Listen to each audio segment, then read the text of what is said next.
दोस्तों आज आप इस वीडियो में जानेंगे सोवियत संघ का गठन कब व किस क्रांति के अंतर्गत हुआ तथा सोवियत प्रणाली क्या थी व सोवियत संघ से जुड़ी कुछ अन्य महत्वपूर्ण तथ्यों के लिए वीडियो को आप अंत तक जरूर देखें।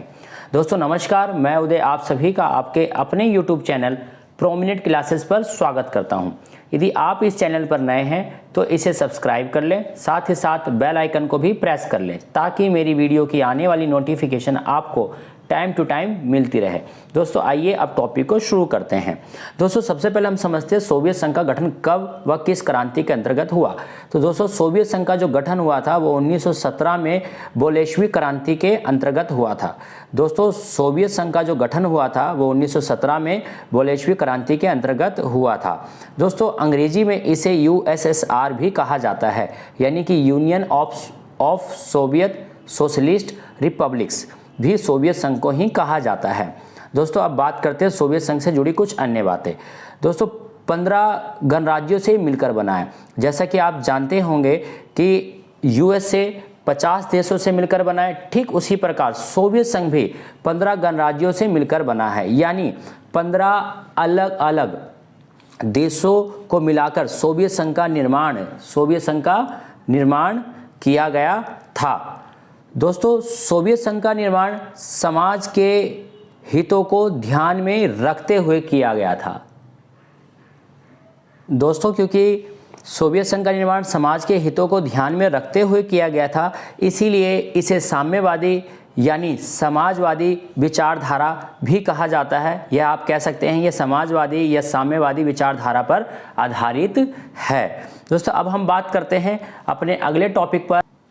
दोस्तों आइए आप समझते हैं सोवियत प्रणाली क्या थी। अक्सर ये क्वेश्चन एग्जाम में आता है, सोवियत प्रणाली क्या थी। ये इस क्वेश्चन को ऐसे भी पूछा जाता है कि सोवियत व्यवस्था क्या थी। तो आइए इसको समझने का प्रयास करते हैं। दोस्तों सोवियत प्रणाली क्या थी। दोस्तों हम सभी जानते हैं 1917 में USSR का निर्माण हुआ। USSR यानी कि सोवियत संघ का गठन हुआ। दोस्तों इसका जो उद्देश्य था एक समतामूलक समाज की स्थापना करना था। इसका जो उद्देश्य था वो क्या था दोस्तों, समतामूलक समाज की स्थापना करना, जहाँ पे समानता पे आधारित समाज बना हुआ हो। दोस्तों और जो सोवियत प्रणाली की जो खूबी है वो ये है कि सोवियत प्रणाली जो थी वो पूंजीवाद व निजी संपत्ति का अंत करके समानता पर आधारित समाज का निर्माण करना चाहती थी। यानी कि वह एक ऐसा समाज बनाना चाहती थी जहाँ पे निजी संपत्ति व पूंजीवाद का कोई भी अस्तित्व न रहे, वहाँ पर एक समतामूलक समाज की स्थापना हो। इसी व्यवस्था को सोवियत प्रणाली या सोवियत व्यवस्था के नाम से जाना जाता है। आइए अब बात करते हैं सोवियत प्रणाली की आर्थिक व राजनीतिक विशेषता। दोस्तों आर्थिक विशेषता के अंतर्गत सोवियत संघ जो था वहाँ पर आर्थिक निर्णय संपूर्ण समाज को ध्यान में रखकर लिए जाते थे। यानी कि वहाँ पे जो भी आर्थिक निर्णय लिया जाता था वो पूरे समाज को ध्यान में रखकर लिया जाता था। दोस्तों अगर हम वहाँ की अर्थव्यवस्था की बात करें तो वहाँ की जो अर्थव्यवस्था थी वो नियोजित अर्थव्यवस्था पर आधारित थी।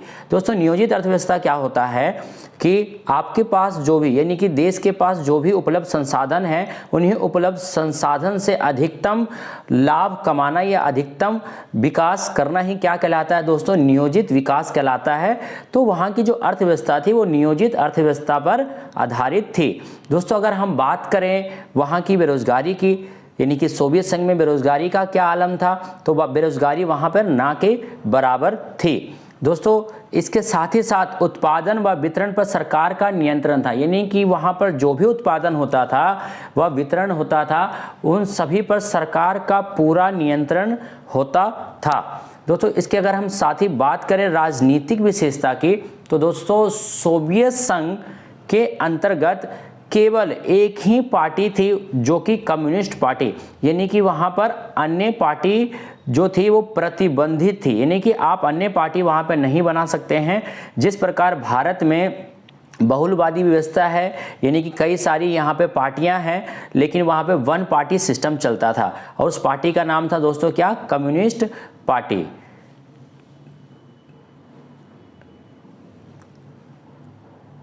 Thank you for watching this video. Thank you for watching this video.